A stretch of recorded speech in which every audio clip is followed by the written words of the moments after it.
when you have a large group of friends, or you have a company that's pretty big, getting everybody on the same page of what the company is a fucking pain in the ass. And I'm sure hiring and firing is a bitch and all that, but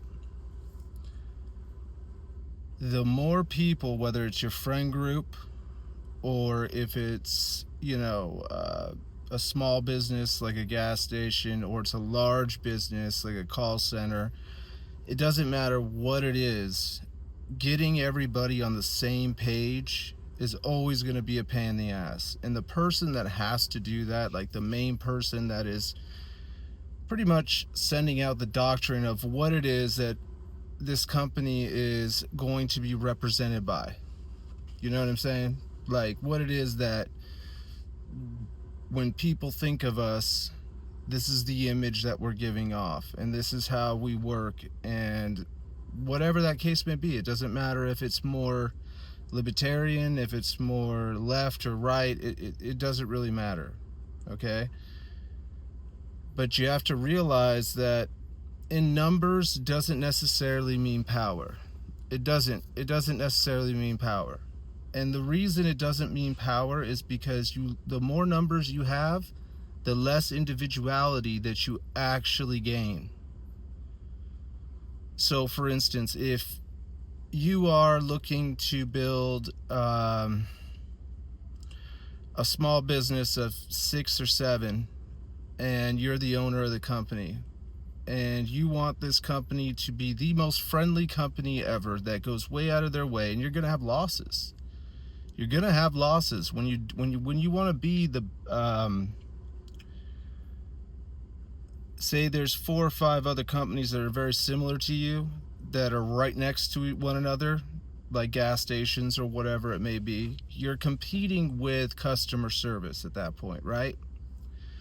Now, if you're a brand like Nike, or you're a brand like even Starbucks, okay, you don't really have to deal so much with the idea of being the nicest, but you do have to deal with being the most efficient, okay? So you have to kind of choose what kind of life you want to live. Do you want to live a life where you have a lot of people around you, where there's a lack of individuality, so there's not a whole lot of spontaneous movement? It's more of a, we stick to this doctrine, we stick to these rules, these guidelines. We're saying what we're saying on this piece of paper each time that we call a customer, each time that we talk to a friend or whatever. It's basically, there's 1 or 2 leaders that are in the group, and then the information gets passed down, and then you follow. Do you want to deal with something like that? And that's fine. I'm not saying there's anything wrong with that, okay? I'm just telling you that this is what kind of exists. And then if you're more of somebody who doesn't want to control people, but would rather be around people that they just like or get along with, and sometimes they're there for a short amount of time, sometimes they're there for a longer period of time, but they're always free to go and do whatever they want to do, and nobody ever feels stuck and held down. They could always do whatever it is that they want to do, right?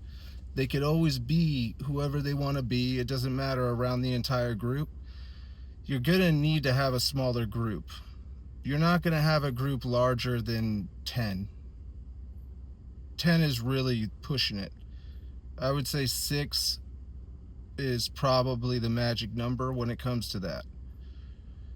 And these are just things that I've noticed. I could be wrong. I could be just giving you information from my own personal life, but deciding on what kind of a person you are and what it is that you bring to the table, and what you put up with, what you don't put up with. Do you want to be around people who you could trust and that have your back? You can't really have a large group of people. And if you do it that way, you're not going to associate with the people that are at the bottom of you. See, some people have the form of their friend groups like in a pyramid kind of style. where they're on top and everybody else is kind of on bottom, and then the very tip of the pyramid is like their close friends. And that's one way of doing it. There's nothing wrong with doing it that way.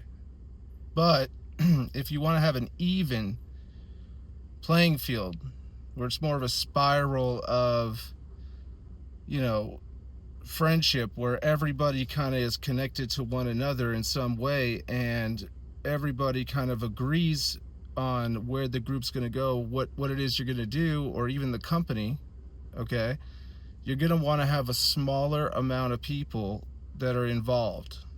You're not going to want to have a large group. It's way too military if you have it that way. And that's the reason why the military patches, they have the male symbol, which is this, okay, and then the female system is that inverted version of that. Everything is compartmentalized. I don't like that compartmentalized kind of idea. I never have. I've always found it to be cold. It's very fucking cold.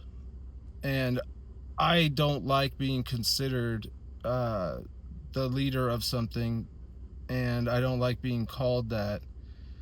So anytime that I have friend groups like that, I make sure my bubble is, you know, I have my 6 or 7 really core friends, and then the rest on the outside are people that I just associate with, that allow the 6 or 7 close friends to get closer to whatever it is that they want to go off and branch off and do.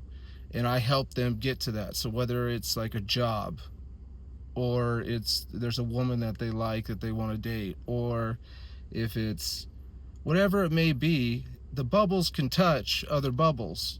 You know what I mean? Like small bubbles and big bubbles can bounce right up against one another, but you don't have to merge.